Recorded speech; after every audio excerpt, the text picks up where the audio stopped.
Welcome to the Learning Pines YouTube. We hope this video helps.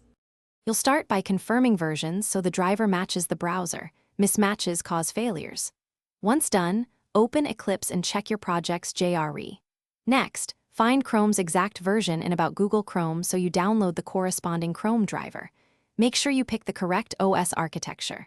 Then extract the downloaded Chromedriver, exe or binary, to a known folder. This prevents path confusion when configuring Eclipse's WebDriver tests. Now update the project to use the new binary so tests run reliably. You can set system, set property, WebDriver, Chrome, driver, C //tools / Chromedriver, exe in your setup, or copy the binary into the project's resources and reference it. Once done, rebuild the project so Eclipse picks up changes. You may prefer adding the folder to your OS path so all projects share it, or integrate WebDriver Manager to handle versioning automatically.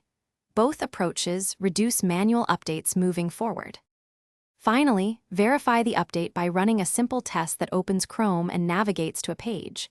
This proves the binary works. If you hit errors, make sure Chromedriver's major version exactly matches Chrome's. Minor patch differences often still work, but major mismatches break sessions. Also ensure the binary has execute permission, that Eclipse uses the updated path, and kill any stale Chromedriver or Chrome processes before retrying. One tip: use WebDriver Manager to avoid manual mismatch headaches.